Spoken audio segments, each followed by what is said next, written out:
Hey, what's up, everybody? It's Brian from USA.Patriot.Cards. The Dallas Card Show is better than the National, and I've never been to a National. Let me just say a few things. Dallas Card Show is the most convenient card weekend you'll ever have. The hotel space is over accommodating. Everything is right there. You can be in the middle of the showroom, and then 5 minutes later, you can be up in your room, kicking your feet up, just grabbing some air, getting a moment to decompress before you go back down. Maybe check a comp, and then get back down there on the floor. I can't say that that's the same for the National. You won't.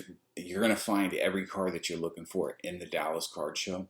Maybe minus like some crazy rare vintage card, or just some guy that has this insane collection and only brings it out to the National once a year.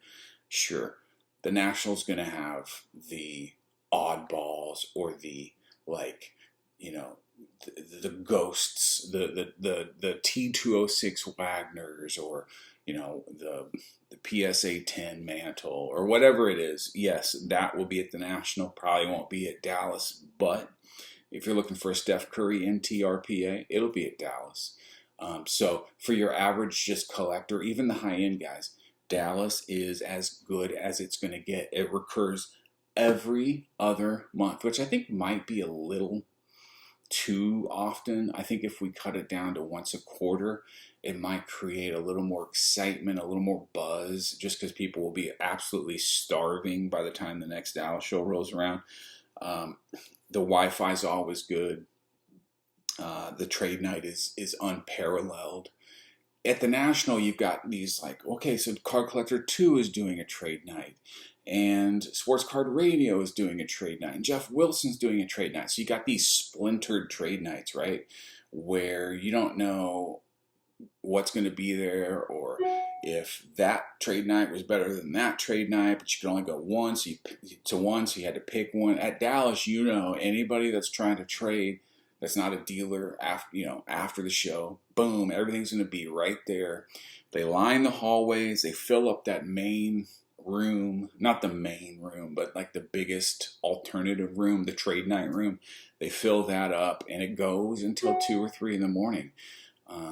The Dallas Card Show is like Vegas for card addicts. It's like the Disney World experience for collectors. I mean, everything's just right there. It goes so fast. It's like you get there on Thursday, and then before you know it, you're turning around and going home on Sunday. It's a whirlwind of just awesomeness. So I do hope to get to a National at some point. I think they should keep the National in Chicago, like for, I don't know, 5 years maybe, and let the show and let the people start putting some roots down, so that, like, where the Card Collector 2 trade night's going to be. Like what hotel everyone's going to stay at. Just you start getting a feel for how to do things. When they move the National every year, it's like you have to reinvent all that stuff. You have to figure out, well, how's the Wi-Fi going to be? How am I going to get around? What hotel should I stay in? Where are the trade nights going to be? If they left it, like, say, Chicago, which I like because it's centrally located, if they left it there for 5 years, and then moved, I don't know, somewhere else, maybe. I don't like the idea of New York or LA or California, just because it's such a big trip for one side of the country. I like it centrally located. I think we should have it in Dallas one year. That would be amazing. But yeah, let's leave it in a place for 4 or 5 years. Let the roots get put down. Bring it somewhere else, change up the scene, and then just kind of have a rotation of maybe 3 or 4 venues, 3 or 4 host cities. My son plays competitive travel baseball in the summer, so it's really hard for me to get out of town. But I do plan on going to the National at some point, but it's just not going to be for the next few years. Next, quarterbacks are heating up. That seems to be the case every summer, right? When we get to the time people are talking about the National, it's quarterbacks galore. I think Trevor Lawrence continues to be hot. Josh Allen is picking up a little bit. Herbert and this is just me, not having charts and graphs and all that, just kind of my vibe of what I've been seeing and just kind of how I'm feeling. And I could be wrong, but this is my gut. Josh Allen, I think, is starting to be rediscovered investment wise, or his stuff is down, so people are kind of remembering how good he can be, and feels a little bit safer maybe to put 5K in a Josh Allen card over a Desmond Ritter or a Kenny Pickett. But I think his stuff will start to heat back up. Mahomes seems to stay flat. With Mahomes, people say that his stuff has sort of settled in and it won't be affected much by another Super Bowl. I disagree. I think every Super Bowl he wins adds another 20-30% to his cards. And then once he starts getting around 5 and 6 in that Brady territory, and it looks like he's going to be like surpassing Brady if that ever happens, I think his stuff doubles, triples. So I think he's still a very good buy. I think he's still somebody you can invest in. It's just he's so high right now. Most of his cards, you just have to bite the bullet. And, there's not going to be this run up until he wins another Super Bowl. I think there could be a drawdown on Mahomes' stuff. Let's say, if he just has an average year, let's say it's Burrow's year this year, or it's, Allen's or Trevor Lawrence's, and one of those guys takes a, significant step forward and gets on the level that Mahomes is at. And let's say the Bills have, home field advantage in the playoffs and they knock the Chiefs off. I can see Mahomes' stuff losing 20%. So I get the whole idea of there's so much baked into his prices that he becomes a less attractive buy. But if he does surpass Brady, every Mahomes card you can buy right now is a steal. Next, did I leave anybody out? Burrow obviously is somebody that's a little he's a notch under Mahomes, but he's a notch above Josh Allen. I think if I was going to list the top 5 hobby quarterbacks, it would be Mahomes. I think Trevor Lawrence would be 2, just because his stuff is still pretty cheap and people don't know quite what to do with him. And he has a silver prism that's a ghost. You just never find it because it's some condition issues, which helps. Anytime you can have anybody from that 2018 class, Lamar, Josh, those prisms were $1 a box. So I think a rare prism, PSA 10, is always a good thing for a player's collectability. But anyway, so Mahomes, Trevor Lawrence, Burrow. And then I would go probably Josh Allen and then Herbert, just because the Bills get a nod to defense. The team around Josh Allen, I think, is better. The coaching is seen to, be maybe a little bit better than Brandon Staley out in Chargerland, LA, I guess, not San Diego. But he does some crazy shit. And he seems to always be messing it up somehow for Justin Herbert. So for that alone, I'd put Mahomes, Lawrence, Burrow, Allen, Herbert. All right, moving on. Comps not meaning as much as they should. Is it time to start using alt card ladder values instead of comps? Yeah, I think as we find this new settling of card values, people aren't going to.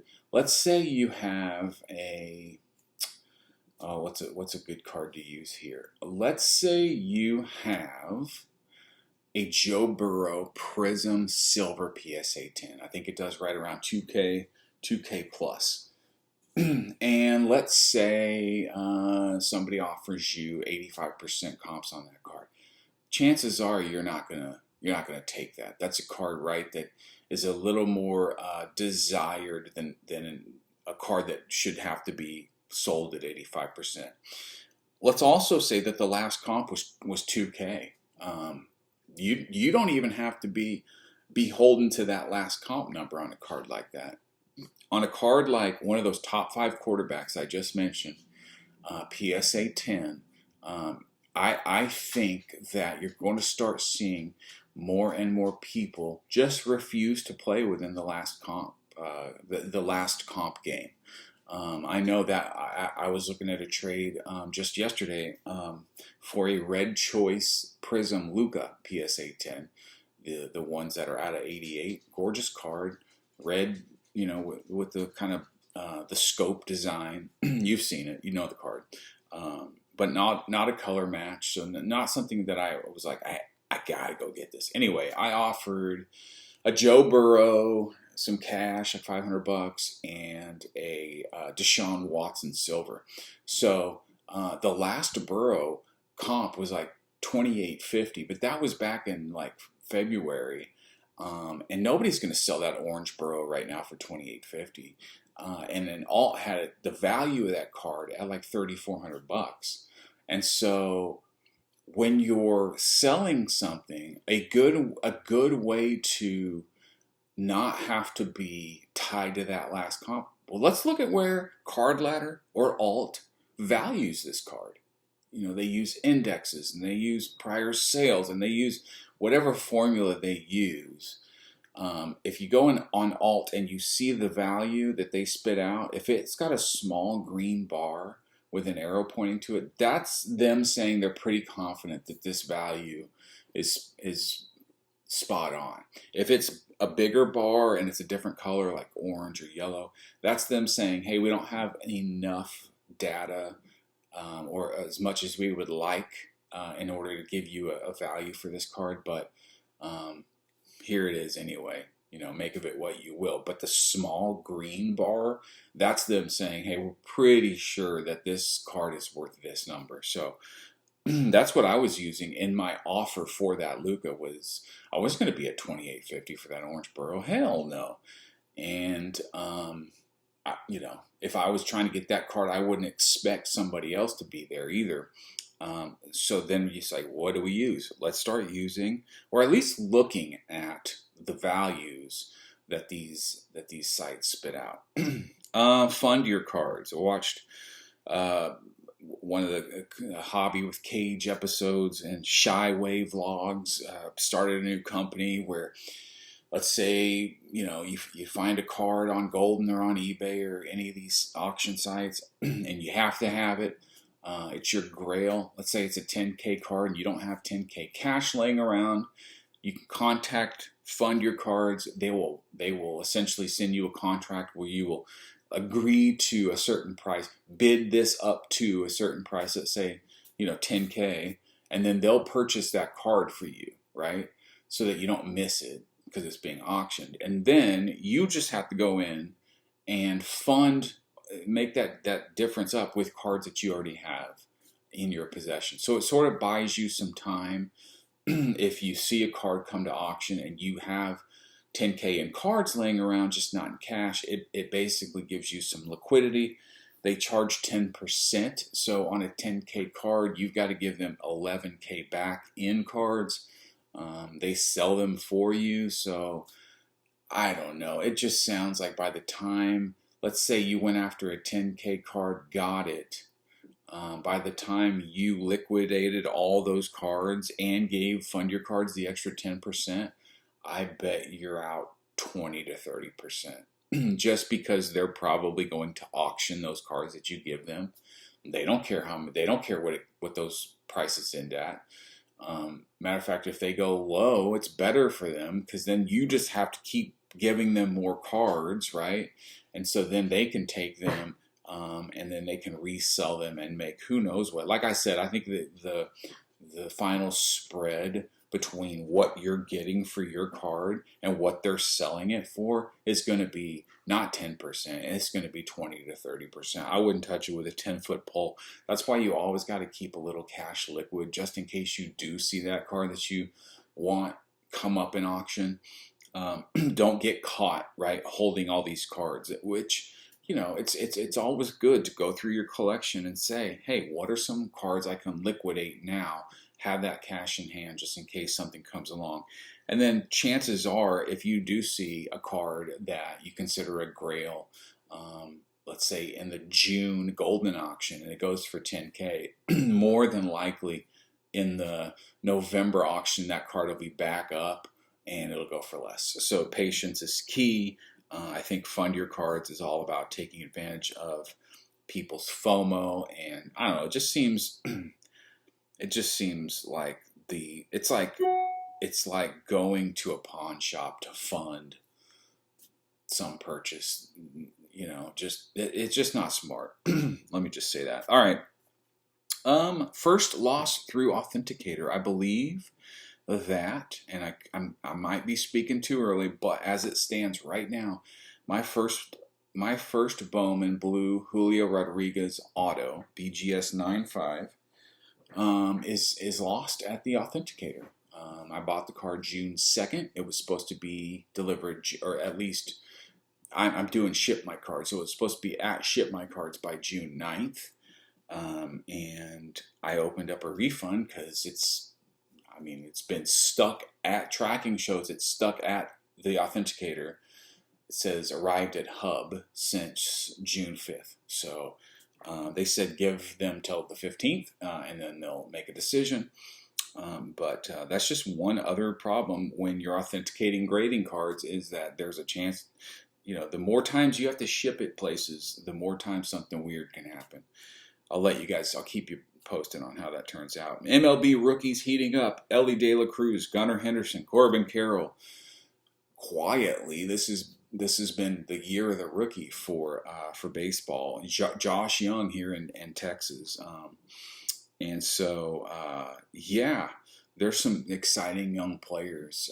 Neo talks about how you never buy now, right, on one of these guys. You sell now, and I can see how that's the smart, prudent move, but like, how hard would it be to sell a really sexy first Bowman Ellie De La Cruz right now? For me, it'd be really hard.